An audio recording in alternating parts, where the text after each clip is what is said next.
one word that we can take away. You've lost it.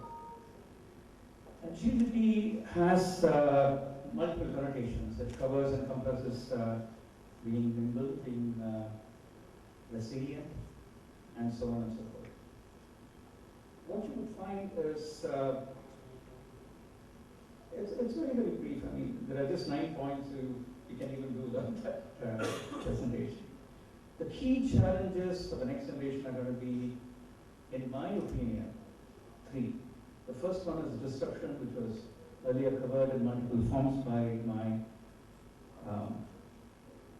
previous speaker. And disruption could take many forms. We keep talking about Clayton Christensen in terms of disruption and disruptive innovation and so on and so forth. But what he covered in terms of giving the example of Uber, for example, is also disruptive business models. So disruption in all its spaces is something that's going to be a major challenge for the next generation of leaders, because we do not know where the next, you are the leader, you are either SBO head or the CEO or the CXO of an organization, and you do not know where the next challenge is coming from. And quite often it can happen, not in a matter of years, but quite often in a matter of months, and sometimes even in a matter of weeks, because we as leaders have little or no idea about what is cooking in the minds of entrepreneurs and business leaders worldwide. The second major challenge that future leaders are going to have, even much more than the current set of leaders, is the area of communication.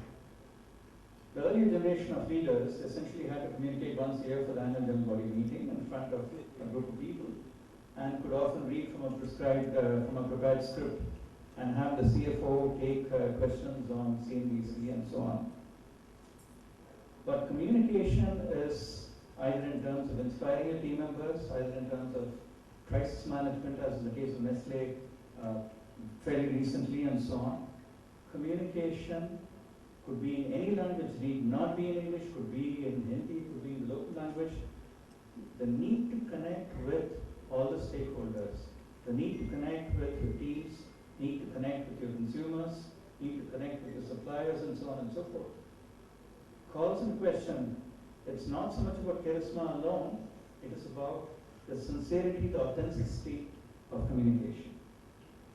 The third challenge that is invariably there for any leader is in terms of talent. The ability to attract and retain. And my humble submission would be, it's okay to look at case studies that are 5 years and 10 years old for historical purposes, but also keep yourself abreast of what's happening in terms of trends. A recent trend, which has been reported in Economic Times over the last 1 month, if you can see, is that a number of people have joined startups, now are hankering after a job with stable multinationals. So by the time we look back at textbooks and case studies to learn, to code, the marketplace has shifted under us. The marketplace for talent has shifted under us. Long-term strategies are fine, short-term strategies are fine, we need both. The ability to attract and retain talent is absolutely key. Startups were able to attract a lot of talent with the promise of ESOPs and flexible working conditions and so on.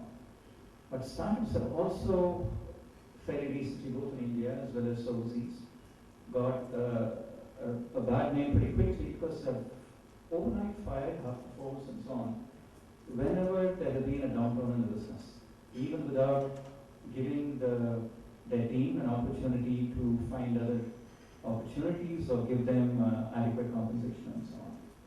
So that is something that is definitely key.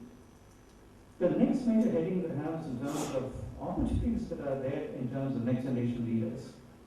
So we spoke about challenges, again to reiterate, disruption especially, not just in disruption by innovation, business model innovation, the fundamental. Communication, crisis communication, leaders need to be at the forefront. They cannot depute communication to a PR firm or just to the CFO. The second heading that I had was in terms of opportunities. Yes, these are challenges, but what are the opportunities? The opportunities for the next generation of leaders is going to be in terms of leveraging an ecosystem. Leveraging ecosystems that are there in terms of either startups, leveraging their ecosystem, for example, networks such as IIM and so on. The power to leverage is amazing. What you would find is that those were, it's someone else could just move.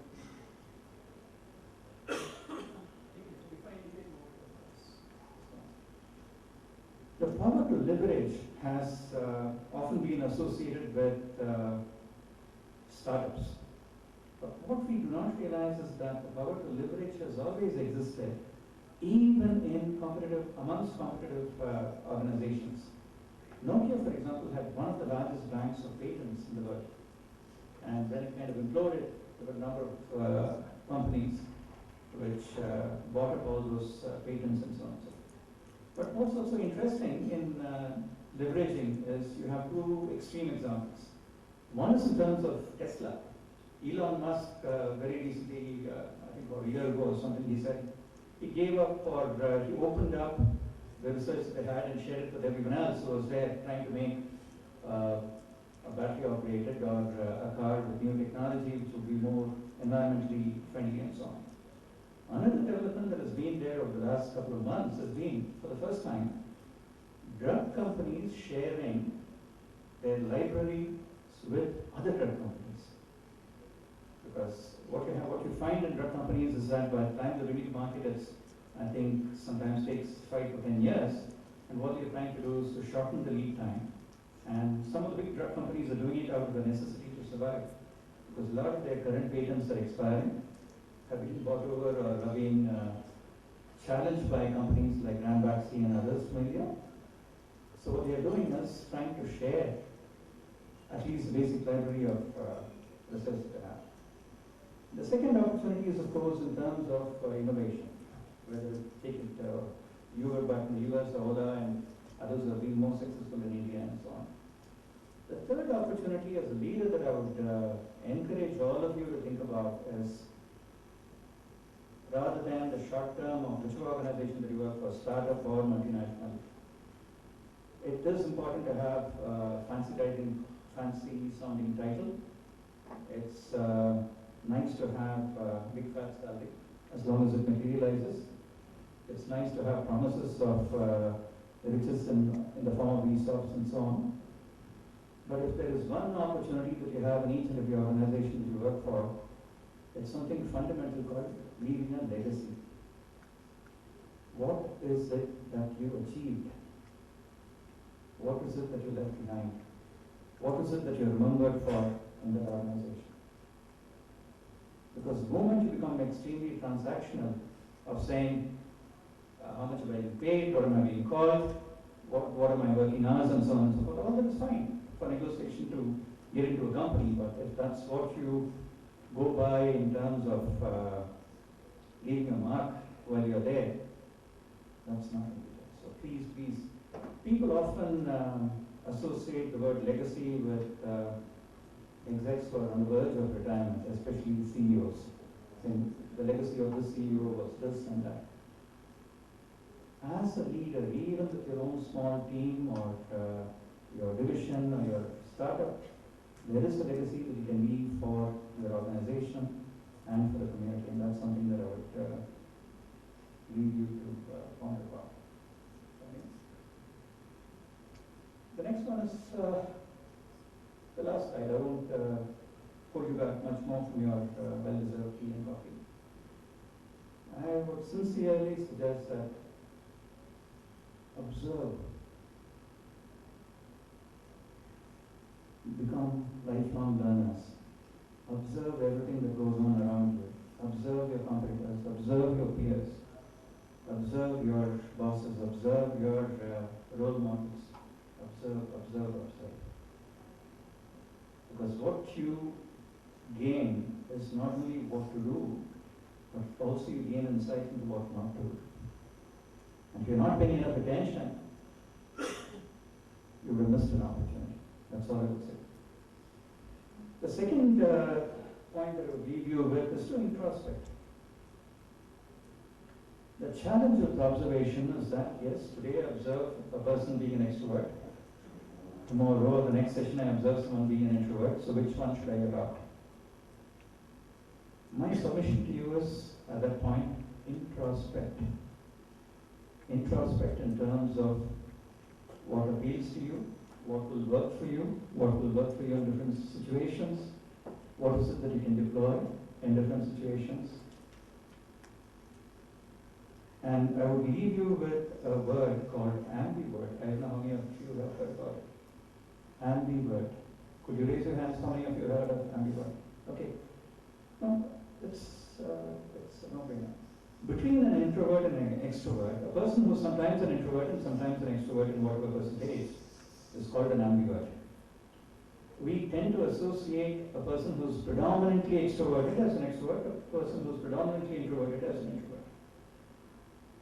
But just like male and female chromosomes or behaviors and so on and so forth, there is. If we just move to the last one.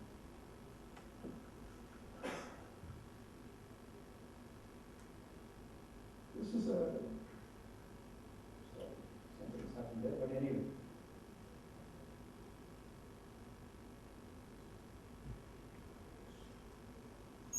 That's the only thought that I would like to leave you with. Change is the only constant. There's always resistance to change within an organization outside. You have changed, all of us have changed. We're no longer babies, we're no longer children. But when the change is being sought by someone else, there is resistance to change. So, my submission is accept change, embrace change. With the last few minutes that I have, I'd be happy to take any questions.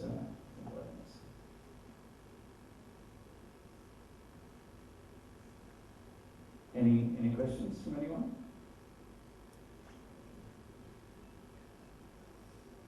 No. Thank you all.